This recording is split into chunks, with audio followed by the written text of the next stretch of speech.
And I put that task on the writers in the pilot. And I said, can you write this scene without saying, I'm sorry? And I go, well, he was wrong.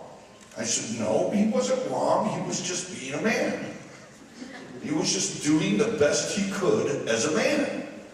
And I said to the male writer, I said, you're more of a female than a man if you think that Jim is wrong. I'm tired of making men wrong for what they do and who they are. And can we make a series based on people making mistakes and people trying to find a solution to their problem? So it was made much more difficult for the writers in these last scenes to write them without going, oh honey, I'm sorry. Oh Jim, and it's over. It's not satisfying to me. But you see how they kind of negotiate their way back to the relationship. They find a moment of truth or a moment of honesty and a moment of vulnerability. And then the couple realizes that it's the truth and the vulnerability that keeps them connected. And that's where the love is. And that's what we're trying to do in the show. The other thing we're trying to do in the show, which was very difficult for me in the 8 years, was I had a mandate.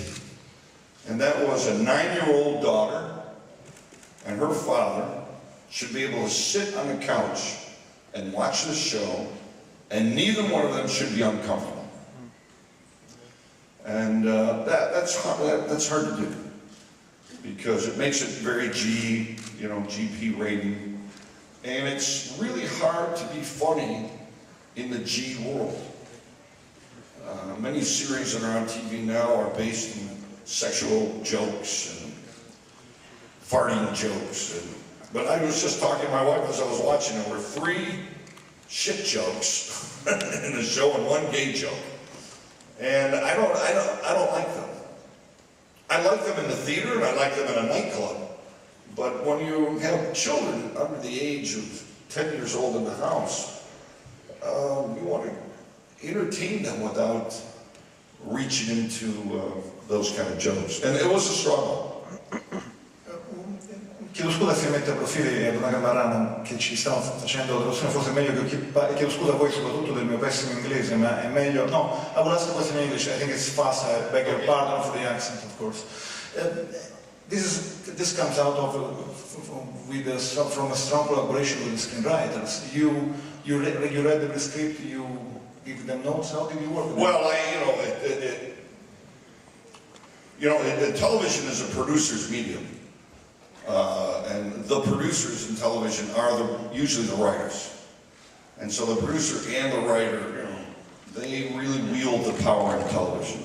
But then once the show becomes a hit, the star gets a little more power. And then as my power increased, my pressure on them increased. And so I was involved in every story. I was involved in the rewrites. I wasn't in the room rewriting, but I was involved with every rewrite and the direction of the show. And I was involved in all the editing. I was involved in the music. I directed 35 episodes. I had a heavy hand in it. And the producer-writer didn't like that much, but we managed to find a way to get along. How is it important for an actor to follow the arc of a character through 8 seasons? Because it's a luxury that certainly you don't get in movies. It's a luxury. It's the beauty of television. You get to develop a character. I mean, this particular show was probably show number 25, 23 even, and we did 182. And you can see as you watch later episodes how the character relaxed a little bit more, and how much more depth he had. The relationships became even tighter. It wasn't so fast-paced. It's just beautiful to be able to run a character for a long time. Really explore the different parts of the psyche and the heart. Like I said, I love television. I love long television. And now you're about to start a new show.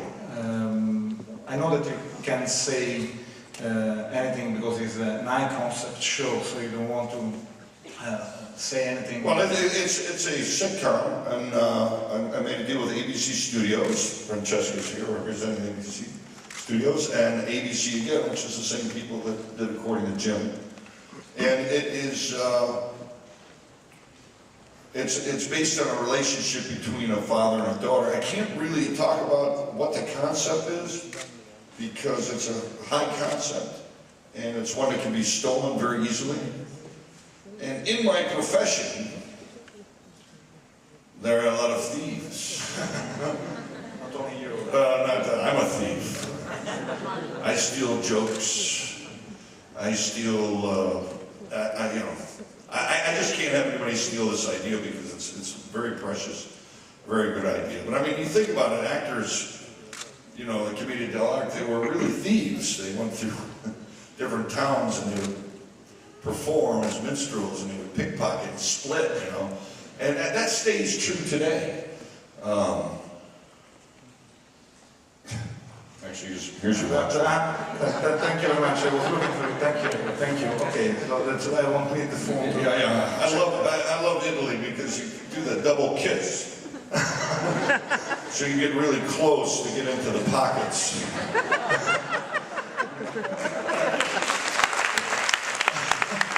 Sorry, Francesca. It's just an old habit of mine.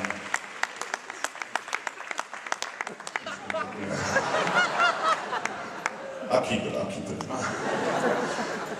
Just an old habit. So I can't talk about the idea, but it'll be very good and very funny and hopefully successful and brought here to Italy. We're enjoying great success with According to Jim. And Massimo Rossi here is doing an unbelievable job in dubbing According to Jim. Massimo, why don't you end up?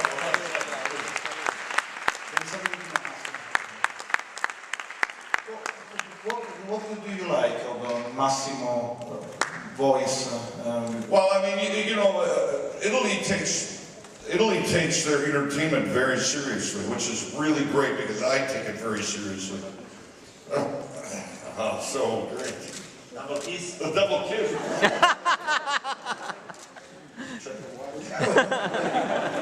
All right, we're good. He does such a fabulous job in creating the character of Jim, and According to Jim, the rhythms that you have. I mean, it's a very specific rhythm that we do, and a tone of voice, and the irony that he captures in his voice. I am just so impressed with his work and making this show so successful here in Italy because of your great talent. So this is the man behind the man who really does it great. Non è vero, noi facciamo solamente un lavoro di... Noi facciamo solamente un lavoro di, diciamo, copiatura, non è proprio così, però tutto c'è dato da chi sta sullo schermo e quello che ha dato Jim sullo schermo l'ha dato lui a me e io ho cercato di trasmetterlo a voi, ma l'artefice è sempre e solo lui.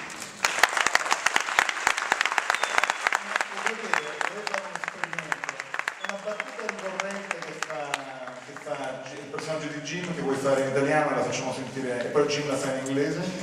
O qual è una frase ricorrente? Non lo so, qui abbiamo anche la voce femminile di Cheryl. Cheryl's here? Cheryl, la voce di Cheryl, Laura Boccanera. Hello, Cheryl. Hello, Cheryl. Che frase dicevamo?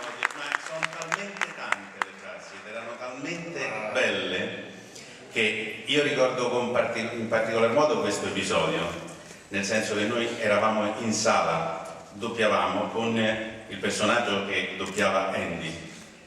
Abbiamo dovuto farlo separato perché non potevamo farlo insieme perché uno o l'altro a vicenda ogni tanto ridevamo quando si incideva, perché vedevamo lo schermo e non potevamo dire la battuta perché c'era subito e finiva tutto in gloria. Ma questo è solo un episodio.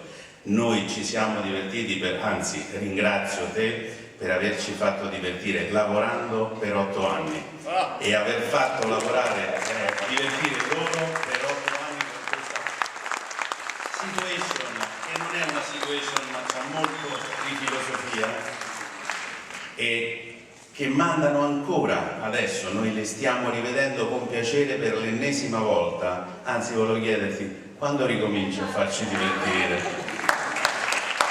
The new Next year. episode. Next year. Ok! Thank you, Gigi. Grazie a Massimo Rossi, grazie, anche perché Massimo molto timido non voleva salire sul palco, quindi l'ho costretto e lo ringrazio.